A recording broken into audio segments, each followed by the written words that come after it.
Bom dia, igreja. Graça e paz.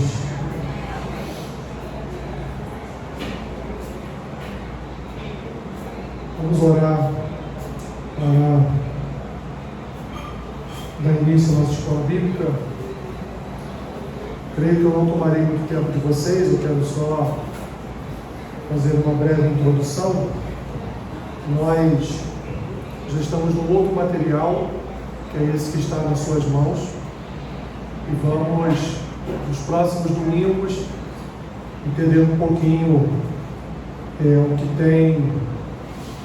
tem cercado a teologia e a doutrina da nossa denominação. Tenho certeza que, se fizermos uma pesquisa em todas as igrejas que fazem parte da aliança, tenho certeza absoluta que nós vamos bater aí nos 70%, de repente chegaremos até 80% de membros que não conhecem, não sabem qual é a nossa linha doutrinária, qual é a nossa linha teológica. Não sabem, não conhecem, porque evidentemente quem teria a função de ensinar, não ensina. Então, nós trabalhamos já há algum tempo na escola bíblica com alguns temas, com algumas revistas que já estavam nos dando uma amplitude, já estavam nos dando um conhecimento daquilo que a nossa igreja, daquilo que a nossa denominação hoje acredita como formação teológica e doutrinária do corpo. Então, creio que os irmãos, dado todos esses meses que nós passamos vendo tantas e tantas doutrinas da fé, então creio que chegou o momento agora da gente mergulhar naquilo que a nossa denominação crê e que já tem ao longo de alguns anos estabelecido como a sua teologia e a sua doutrina, para que nos próximos domingos a gente então, pelo menos a nossa igreja, aqui em Jardim Ulisses, conheça qual é o pensamento da nossa igreja a respeito de movimentos, a respeito de tantas coisas que cercaram a nossa história e que nos cercam até os dias de hoje, que são importantes que nós venhamos a saber. Tá bom? Eu quero orar e aí introduzir esse assunto do pentecostal reformado. O que seria essa expressão pentecostal reformado? Tem como uma pessoa ser pentecostal e reformada ao mesmo tempo? Não tem nada que confronte os pensamentos, não tem nada que seja... Tem seus paradoxos, mas tem também aí as suas linhas, algumas linhas divergentes, que nós vamos ver então ao longo dos domingos, o que é que de fato nos une, o que é que pode nos alinhar, tanto sendo um pentecostal e também um reformado. Senhor, nós queremos abrir esta aula da nossa escola bíblica, pedindo a Ti, ó Deus, que o nosso terreno seja fértil para recebermos a Tua palavra, para entendermos tudo que será colocado, Senhor, como ensino durante os próximos domingos, para que venhamos entender, Pai, quando nós entendemos, nós também acabamos por obedecer, por seguir esta linha e entendermos, portanto, aquilo que a nossa igreja, aquilo que a aliança tem proposto para nós como teologia, como doutrina, como base de fé. Que o Teu Santo Espírito venha conduzir cada professor que subir neste altar para ministrar a Tua palavra. Que o Senhor venha nos cercar da Tua graça, do derramar do Teu amor.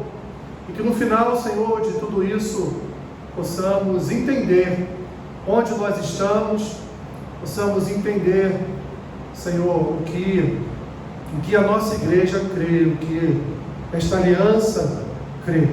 Abençoa-nos, é o que te pedimos em nome de Jesus. Amém. só para não deixar de ler as Escrituras, que é sempre importante a leitura da Escritura, quero te convidar a abrir a sua Bíblia na segunda carta de Paulo a Timóteo, capítulo 4. Segunda carta de Paulo a Timóteo, capítulo 4. Tem lá dentro, lá na estante.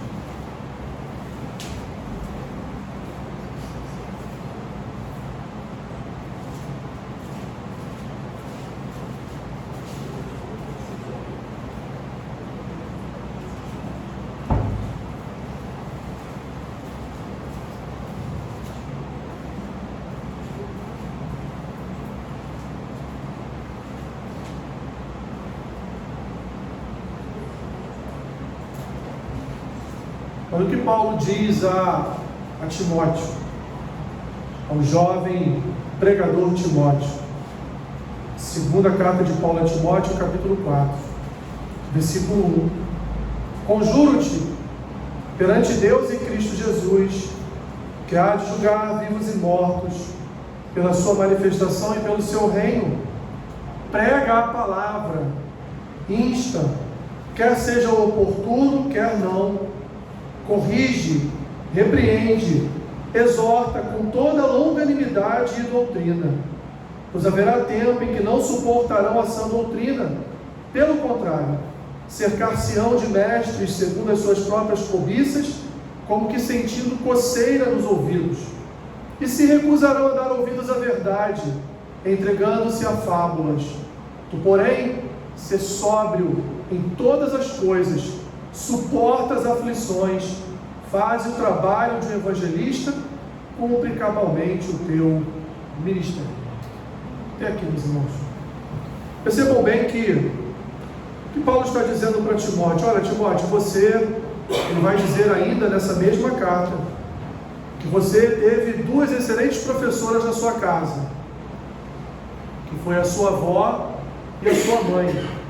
A sua avó e a sua mãe lhe ensinaram o caminho, lhe ensinaram o Evangelho. Mas você também teve um outro bom professor. E esse bom professor é aquele que escreve para você agora: eu fui um bom professor e aquilo que eu te ensinei, Timóteo, coloque em prática. E o que Paulo ensinou a Timóteo? Paulo ensinou a Timóteo a sã doutrina, ensinou a Timóteo a sã teologia, ensinou a Timóteo que ele se mantivesse sempre no caminho da palavra, não se desviando, não saindo do verdadeiro caminho, para que ele não viesse a cair em heresias, para que ele não viesse, portanto, cair em falácias, em ensinamentos falsos, para então não ser um propagador de falsa doutrina. Paulo então ensina a Timóteo que aquilo que ele aprendeu, que ele vem então agora colocar em prática através da pregação. Meus irmãos, a nossa igreja era, no campo da doutrina e da teologia, era uma colcha de retalhos. Eu nem sei se existe mais, existe ainda, Terezinha, colcha de retalhos? Ah, existe? É porque assim... Oi? Pet o quê? Patchwork. É aqui, pagou chique, né? Colcha de retalho, me perdoem, né? As minhas irmãs, né? Patchwork, né? Então assim, eu nem sabia que existia ainda colcha de retalhos, porque quando eu era menininho, pequenininho, lá em Barbacena, que eu ia na casa das pessoas, eu via, né? Aquela colcha de retalhos por cima da cama, era muito usual, né? Hoje o pessoal tem colcha de fio, não sei o quê, 1.500 fios, 1.000 fios, 1.000 não sei o quê, né? Hoje a coisa é chique, né? Lá na Uruguaiana você compra por um bom preço, né? Lá no Saara, o pessoal vai no Saara, compra lá os enxovais lá para o seu quarto. Mas vamos voltar para a colcha de retalho, lá de patchwork, vamos voltar para aqui para a famosa colcha de retalho, que é a palavra raiz, né? A nossa igreja, meus irmãos, no campo da doutrina e da teologia, era uma colcha de retalhos. Cada pastor, aliás, cada bispo que fazia parte do colégio de bispos, tinha um pensamento doutrinário diferente um do outro. Aplicava na sua igreja uma teologia diferente das outras. Era muito comum você ir numa igreja, não vou aqui citar nomes, evidentemente, mas era muito comum você sair de Nova Iguaçu, quando ainda não tinha Jardim Ulisses, e ir numa outra nova vida, e sair de lá pensando, eu estava numa nova vida mesmo? Eu acho que eu estava em outra denominação, porque assim, não tinha absolutamente nada a ver com a nova vida que eu conheço, com a nova vida onde eu encontrei, ou melhor dizendo, fui encontrado pelo Senhor Jesus. Porque de fato, a nossa denominação, meus irmãos, ela é uma aliança que é formada pelo quê? Pelo conjunto de igrejas que todos os anos renovam esta aliança com a catedral lá no Recreio, renova a aliança com a denominação, assinam o termo de renovação de aliança. E agora, quando nós assinamos esse termo, essa espécie de contrato de renovação de aliança, nós estamos ali dizendo o seguinte: olha, eu, pastor Alessandro, aqui de Jardim Ulisses, eu creio que a doutrina proposta pela nossa liderança, pelo nosso bispo primaz, junto com o colégio de bispos, é aquilo que será aplicado na minha igreja. Então eu não posso, fazendo parte de uma aliança, eu não posso aplicar aqui na igreja aquilo que não é concernente à aliança. Eu não posso chegar aqui e pregar algo diferente daquilo que nos é ensinado no presbitério. Eu não posso falar uma língua diferente. Meus irmãos, tanto é que quando o Bispo Walter, e a gente vai chegar nessa história, quando o Bispo Walter escreve este livro, mas antes do livro ser publicado, ele fez uma série de presbitérios explicando ponto a ponto do que agora passaria a ser a nossa denominação. Ele explicou para todos os pastores e deixou os pastores à vontade. Olha, se você quiser permanecer na aliança, amém, glória a Deus. Se você não quiser, não fique falando mal, não fique atrapalhando. Então vou te abençoar, você vai sair da aliança e vai seguir o seu caminho por onde quer que você queira. E de fato, algumas igrejas deixaram a aliança, mas a grande maioria permanece até hoje na aliança, porque aceitou tudo aquilo que foi ensinado pelo nosso apóstolo Paulo, pelo nosso bispo primaz. A nossa igreja, meus irmãos, a nossa denominação, ela é uma denominação relativamente nova. Vamos aqui lembrar um pouquinho da história, não sei se vocês conhecem, mas se não conhecem, vão conhecer um pouquinho hoje. O bispo Roberto chegou aqui na década de 60. E na década de 60 ele começou, na verdade, o grande sonho dele era ir para uma outra região. Mas ele foi convidado a vir ao Brasil e sentiu no seu coração que o Espírito Santo tinha uma obra missionária através da vida dele aqui no Brasil.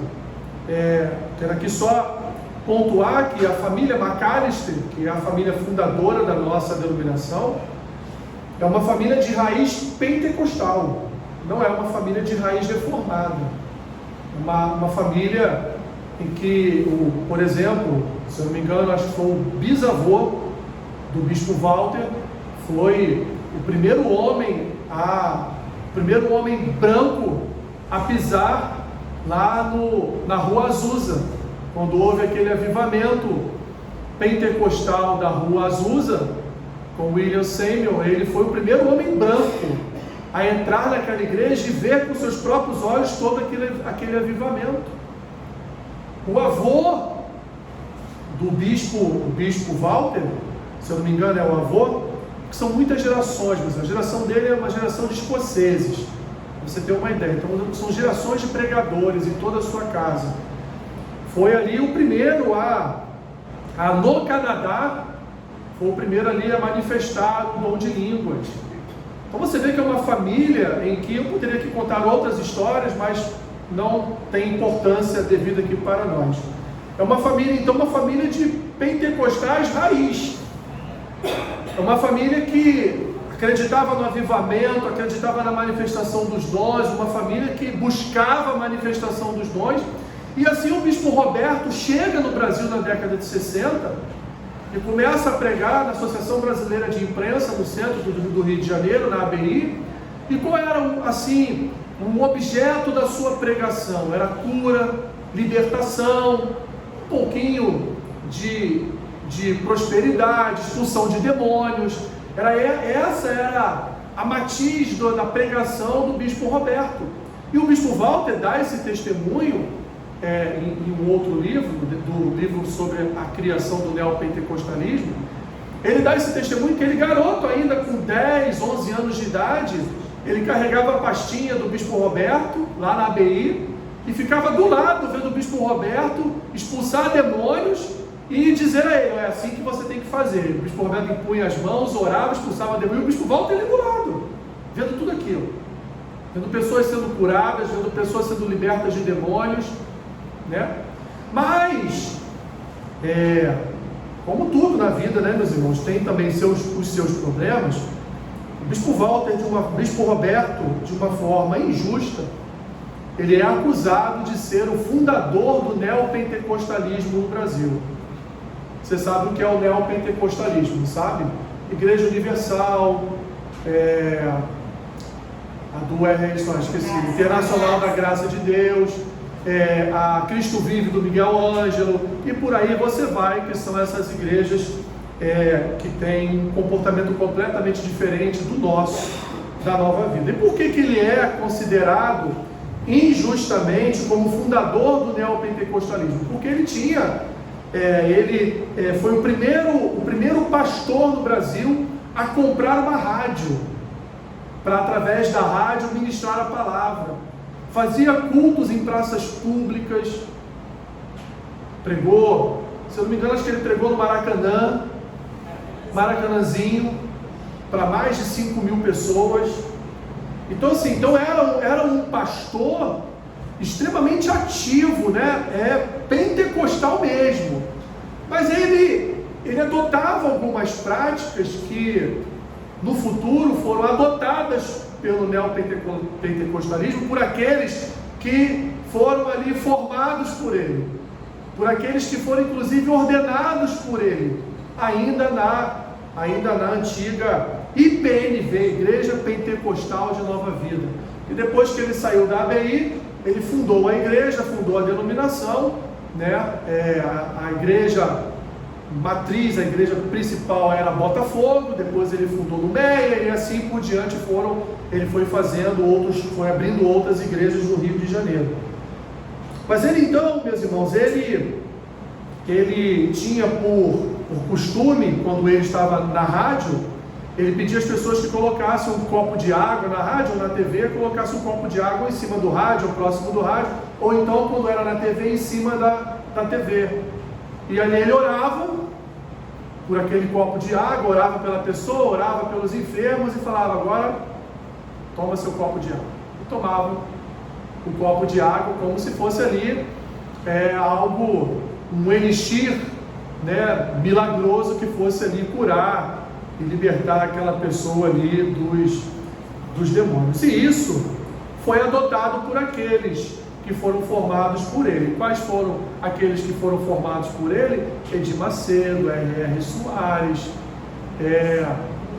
o fundador aqui no Brasil da Maranata, que é eu vou ler aqui, tem a historinha aqui, eu vou ler para vocês. O Paulo Brito é filho do fundador da Maranata aqui no Brasil. O Miguel Ângelo, inclusive um dia desse até vi a foto do bispo Roberto ordenando o Miguel Ângelo ao ministério pastoral. Então todos esses homens foram ordenados da Nova Vida, mas depois saíram da Nova Vida, e o Edir Macedo, junto com o R.R. Soares e mais um outro irmão, fundaram a Universal. Depois o R.R. Soares saiu da Universal, fundou a Internacional da Graça, mas continuaram com esse mesmo tipo de serviço, de trabalho que o bispo Roberto, melhor dizendo, fazia.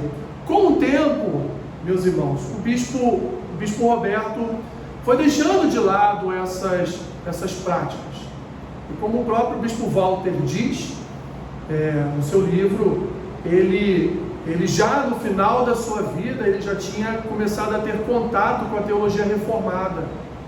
E ele já estava notando no seu pai um interesse muito grande pela teologia reformada. O Bispo Walter já havia tido contato há muito tempo. O Bispo Walter fez seminário nos Estados Unidos, se formou com Sproul e com tantos outros que já pregavam a teologia reformada. O Bispo Walter viu todas essas coisas e, assim que seu pai faleceu, ele com 36, 37 anos de idade, ele assumiu o presbitério, assumiu como bispo primaz no lugar do seu pai. E ali houve um racha na nossa denominação, e alguns bispos não queriam a ordenação do Bispo Walter como bispo, apesar de entenderem, mas não queriam. Então saíram, foram seguir seu caminho com esta outra igreja que é conhecida como Nova Vida. Não é ICNV, é NV. E ela então é uma igreja que saiu da nossa denominação e tem algumas aparências com a nossa denominação. Após então a morte do bispo Roberto, meus irmãos, o Bispo Walter, ele era aquele pentecostal raiz, onde tivesse um culto para imposição de mãos, para libertação de um bairro de Satanás, ele estava. Foi um período de grandes, entre aspas, avivamentos espirituais, mas que depois nós vimos que não foi bem assim que funcionou. Tempo em que as pessoas liam Rebecca Brown, Quem lembra aqui de Rebecca Brown? Solange lembra. Liam Rebecca Brown, Sueli? Liam Rebecca Brown achando que tudo aquilo era verdade, Liam Esse Mundo Tenebroso do Perret, achando que há uma hierarquia de demônios, há um demônio para isso, um demônio para aquilo, um demônio para não sei o quê. E tudo isso, meus irmãos, é algo do imaginário popular evangélico que foi invadindo as igrejas pentecostais, e as pessoas foram acreditando. Por exemplo, tinha o livro da Rebecca Brown, ele veio para libertar os cativos. Esse livro rodava em toda a juventude da Nova Vida, eu estava lá. Esse livro rodava em toda a juventude. E aí quando você perguntava, e aí, você leu, como é que foi? Olha, quando eu li a introdução, me arrepiava tudo. Esse livro é terrível, as coisas que ela conta, tudo mentira, gente. Tudo mentira. Tudo mentira. Coisas do imaginário pentecostal para trazer a igreja, para desviar. Na verdade, o que Satanás estava fazendo era usar o livro para desviar as pessoas do evangelho. É isso. Mas não havia nada ali de verdade, não havia nada ali de palpável segundo as Escrituras, porque a nossa fonte de fé e prática é a Escritura, não é o livro de alguém. Agora, se o livro estiver baseado nas Escrituras, vai nos ajudar. Mas se não tiver base bíblica nenhuma, de nada serve. Então, para nós, hoje, eu enxergo como um conto. Era um conto, algo de ficção, que você poderia ler como uma ficção evangélica. Como uma ficção evangélica, então ok. Agora, como verdade absoluta, como foi tratado naquele tempo, como uma verdade absoluta, Se eu não me engano, a introdução do livro até dizia, olha, cuidado onde você vai ler esse livro, não fique sozinho no seu quarto, no escuro. O livro já começava a colocar em você todo um terror psicológico, que aí depois, quando você iniciava a leitura, você acreditava que tudo era verdade, sentia até arrepio. Então, meus irmãos, todo o movimento pentecostal, ao longo dos anos, foi perdendo a sua identidade. Porque qual é a identidade do pentecostalismo? É sermos o quê? Cheios do Espírito Santo. A identidade do pentecostal é ele ser cheio do Espírito Santo, manifestar os dons do Espírito Santo. Isso é ser pentecostal. Ser pentecostal não é pular no altar da igreja. Ser pentecostal não é dar profetada na vida dos outros. Ser pentecostal não é rodopiar.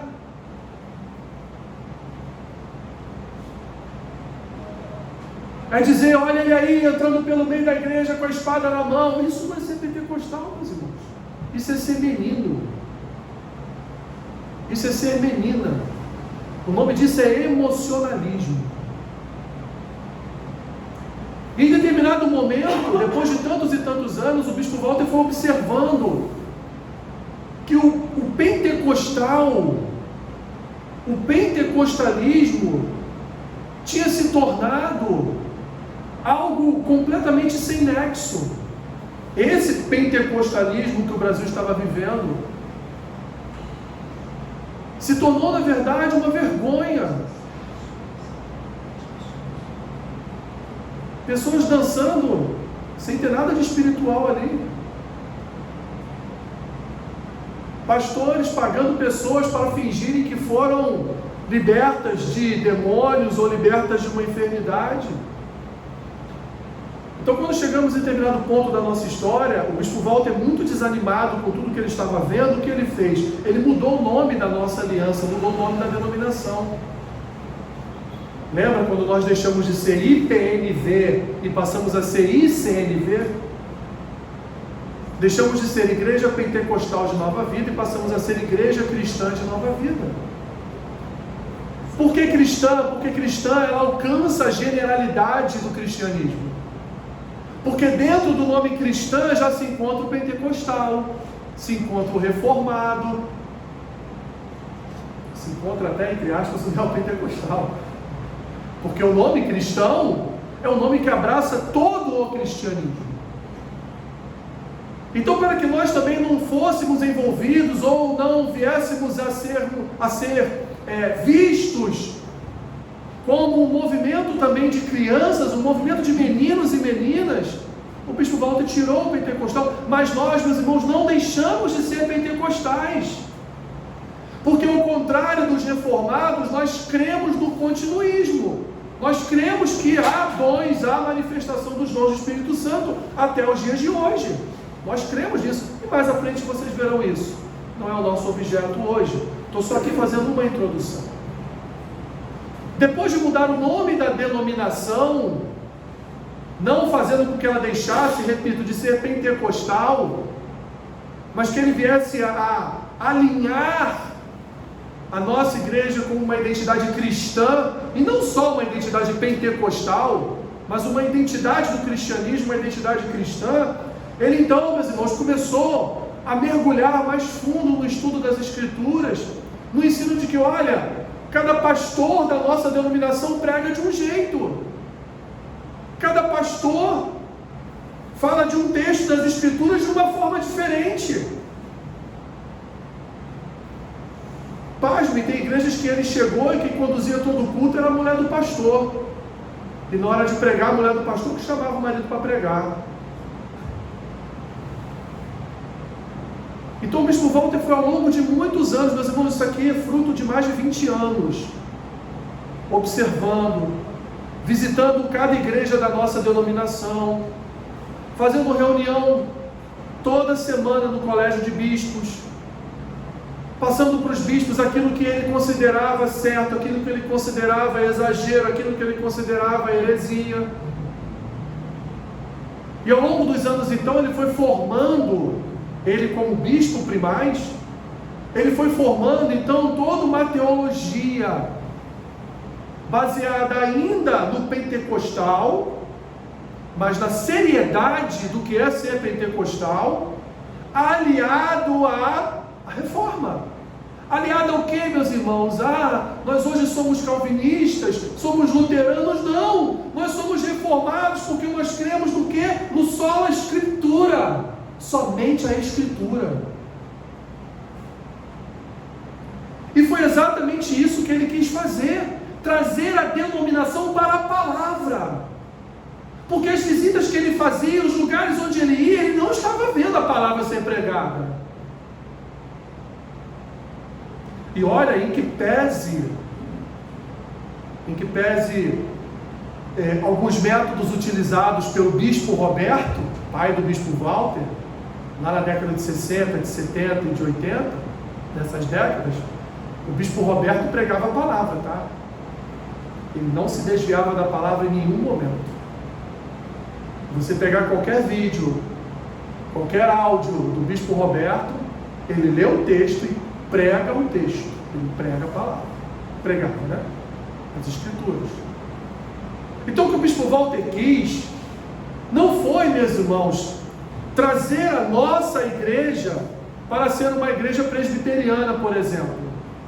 Não, a nossa confissão de fé não é de Westminster, em que pese ela ser importante, e nós até utilizamos alguns pontos, mas não é. Nós temos a nossa confissão de fé, que está lá no site da igreja, que aliás eu já passei para vocês no livretozinho.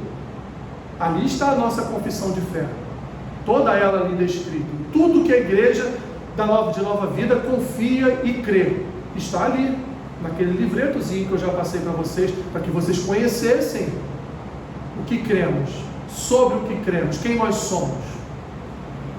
O bispo Walter, então, vendo, meus irmãos, todos esses erros, ele resolveu, então, através de um livro, escreveu um livro, e através, então, de tudo aquilo que ele registrou nesse livro, junto com o pastor John, que escreveu um capítulo desse livro, ele resolveu, então, chamar os pastores ao presbitério e começar a dar essas aulas para os pastores, ensinando a eles o que seria um pentecostal reformado. O que seria a partir de então essa nossa nova identidade. Evidente, como eu disse no início, muitos recusaram, não quiseram aceitar, outros aceitaram mais ou menos, mas hoje estão caminhando, e nós também, aqui desde a fundação daqui de Jardim Ulisses, sempre caminhamos no sentido da obediência. Sempre caminhamos, se fazemos parte de uma aliança, temos que obedecer à liderança. Obedecer, e nós concordamos com tudo aquilo que ele manifestou. Então ele pegou aquilo que era de bom na reforma, principalmente voltar a olhar para as Escrituras e pregar as Escrituras. Temos cursos de pregação expositiva todos os anos, com um seminário americano, que é um dos seminários mais importantes sobre pregação expositiva no mundo. Temos aulas a respeito de pregação, para que a gente não desvie da palavra. Eu quero ler para vocês, não está nesse livreto, esse livreto que você recebeu, o Pentecostal Reformado, ele é um guia de estudo. Um guia de estudo que se refere ao quê? Se refere ao livro que o bispo Walter escreveu, Pentecostal Reformado. Então ele é apenas um guia, e nós estaremos, através de todos esses domingos, passando para vocês sempre um capítulo desse livro, mas evidentemente na forma de resumo, tá bom? Então eu quero só fazer uma leitura para vocês. Não está aí nesse livretozinho, porque no livreto está bem resumido, mas eu quero fazer a leitura para vocês aqui do livro dele, quando ele conta um pouquinho, de forma até melhor aqui do que eu contei, sobre a chegada da família dele no Brasil. Ele diz aqui, em 60, a família chegou ao Brasil e começou uma cruzada, que depois veio a evoluir e se tornou a Igreja Pentecostal de Nova Vida. Meu pai foi um dos líderes que fez parte da segunda onda de pentecostalismo no Brasil, junto com a Igreja do Evangelho Quadrangular de Harold Williams e a Igreja Evangélica Pentecostal Brasil para Cristo, de Manuel de Melo e Silva. Roberto McAllister foi um líder muito carismático. Nos primeiros anos de seu ministério, muitos que hoje são identificados como neopentecostais se converteram debaixo do seu ministério ou aderiram ao pentecostalismo no seu intermédio. Entre eles estão Acioli Brito, que é o fundador da Maranata no Brasil, pai do Paulo Brito, Edir Macedo, Samuel Coutinho, R.R. Soares. Samuel Coutinho é o terceiro fundador da Universal, tá? Miguel Ângelo Ferreira, e Antônio Carlos Abud. Todos estes que mencionei, exceto o primeiro, a Cioli Brito, são neopentecostais. A Maranata não é neopentecostal, ok? Em todo caso, não seria exagero reconhecer que grande parte do movimento neopentecostal no Brasil foi influenciado pelo meu pai, Roberto McAllister, mas ele não fundou, ele influenciou. Se ele for o pai do movimento neopentecostal, isso é algo discutível, mas que foi seu precursor, não há dúvida. Por exemplo, Roberto foi o primeiro a mandar colocar um copo de água em cima do televisor, ou a mão no rádio ou na tela da TV na hora da oração. Começou o primeiro movimento de células no Brasil, influenciado por David Yan Cho, pastor da Coreia do Sul. Enfatizou a fé e sua relação com a vida pessoal e a vida financeira da igreja, algo que acabou evoluindo ou se corrompendo até chegar ao que hoje conhecemos como teologia da prosperidade. Contudo, essa teologia chegou ao Brasil fortemente influenciada por pregadores americanos, como Pat Robertson, Jim Baker, Morris Cerullo, Benny Hinn e outros. Meu pai foi também o primeiro pregador do Brasil a comprar uma emissora de rádio, o primeiro a ter um gabinete pastoral. Antes de Roberto McAllister não existia gabinete pastoral, o pastor não fazia gabinete, sabia disso? Ele foi o primeiro no Brasil a adotar o sistema de gabinete pastoral, estabelecendo essa cultura país afora. Foi o primeiro a estruturar uma igreja pentecostal segundo o formato episcopal, com bispos, utilizando-se de paramentos e símbolos mais associados à igreja anglicana. Acredita-se que tenha sido o primeiro dentro do círculo pentecostal a questionar línguas estranhas como prova do batismo no Espírito Santo. Então, já próximo da sua morte, ele começou a questionar o dom de línguas como evidência para o batismo no Espírito Santo. Ainda é atribuído a ele o pioneirismo entre os pentecostais no que tange ao diálogo com os católicos romanos. Além disso, participou do Comitê de Espiritualidade do Conselho Mundial de Igrejas. Foi um dos fundadores da Comunhão Internacional das Igrejas Carismáticas. Tenho a impressão até que o meu pai foi o primeiro pastor a permitir que tocassem guitarras elétricas na igreja durante o culto. Olha a importância, meus irmãos, da história do bispo Roberto para o Brasil. Foi um pregador como poucos, um comunicador nato, um líder carismático, que mesmo passados muitos anos de sua morte, ainda inspira forte saudosismo nos quadros da Nova Vida e suas muitas ramificações. Homem extraordinário, foi um autodidata, que nunca chegou a terminar o ensino médio, mas terminou a vida com 2 doutorados honoris causa. Que legado, não? Essa história, um pouquinho da história do bispo Roberto McAllister. Então, meus irmãos, o que eu queria nesse nosso primeiro encontro é dizer para os irmãos a importância de nós conhecermos a nossa igreja. Como nós podemos fazer parte de uma denominação se nós não conhecemos essa denominação? A primeira coisa que um pastor deveria fazer quando chega membro novo na igreja é o quê? Faz um gabinete, conhece o membro e diz a ele: ó, nós aqui, nossa doutrina e nossa teologia é essa. Para que a pessoa possa conhecer aonde ela está colocando os pés dela, para que ela não seja enganada, para que lá na frente ela não diga: mas pastor, o senhor não me falou que era assim. Então nós precisamos aprender e entender até o porquê que a nossa denominação chegou a essa fase que nós nos encontramos de sermos conhecidos como pentecostais reformados. Vocês vão ouvir muito aí pessoas dizendo: mas não tem como a pessoa ser pentecostal reformada, porque os dois não combinam. Mas eu não quero aqui dar spoiler para os irmãos, não vou aqui tomar tomar o lugar do Anderson, da Solange, né, do Lucas, do Wesley, não vou aqui tomar o lugar do Leandro, vou tomar o lugar dos irmãos que vão no futuro dar essas aulas e nos ensinar, como nós hoje então nos vemos como denominação, tá bom? Então aqui, resumo do que eu falei para vocês hoje. O Bispo Roberto chegou na década de 60 com um ministério voltado para pregar as Escrituras, manifestação milagrosa de fé, prosperidade para a igreja, não essa prosperidade que pregam hoje, né? Manifestação dos dons, naquele tempo, batismo com o Espírito Santo e cura de enfermidades, expulsão de demônios também, tá bom? Ao longo do tempo, a Nova Vida foi crescendo como IPNV, muitos saíram da nossa denominação, fundaram outras denominações, muitas coisas que nós vimos aqui na sua história reverberam até os dias de hoje, né, como práticas das igrejas.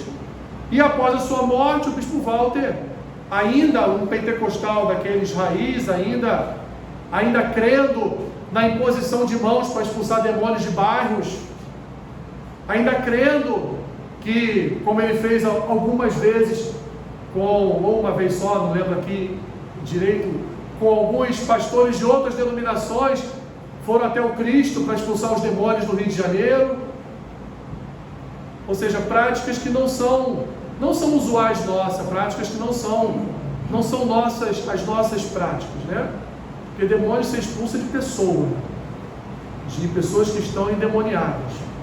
Então ele então viu tudo isso acontecer, participou muito disso, mas em determinado momento ele viu que tinha algo de errado, tinha algo de muito, muito errado nesse movimento pentecostal. E quando então ele mudou o nome da denominação, mas não deixamos de ser pentecostais, e então começou, há mais de 20 anos atrás, a estabelecer toda uma regra de doutrina e teologia para a nossa denominação, que era uma bagunça, era uma colcha de retalhos, ou um patchwork, né? Mas era um emaranhado de entendimentos diferentes, de liturgia diferente, de formas de se conduzir a igreja diferente. Então isso tudo ele quis fazer o quê? Ele quis colocar ou criar na nossa denominação um único pensamento, um único caminho, uma única vertente, que nós venhamos então a caminhar por ela, tá bom? E aí na aula que vem vocês vão ver o que é ser um pentecostal, o que é ser um reformado, o que tem no pentecostalismo que não combina com os reformados, o que tem na reforma que não combina com os pentecostais, o que é que nos une, porque podemos ser chamados de pentecostais reformados, algo nos une, o que é que nos une, e aí vocês vão ver várias e várias outras histórias até o fim. Tá bom, meus irmãos? Dúvidas? Perguntem nas próximas aulas. Tá bom?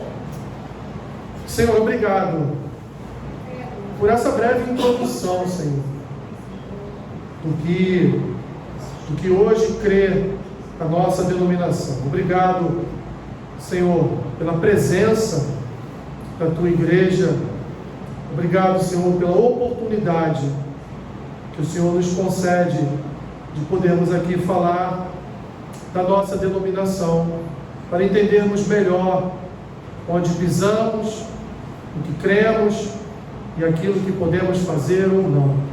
Abençoa-nos, Senhor, nos próximos domingos, use cada um dos professores que subir neste altar com graça e com derramar do Teu Santo Espírito, em nome de Jesus. Amém. 10 minutinhos de intervalo.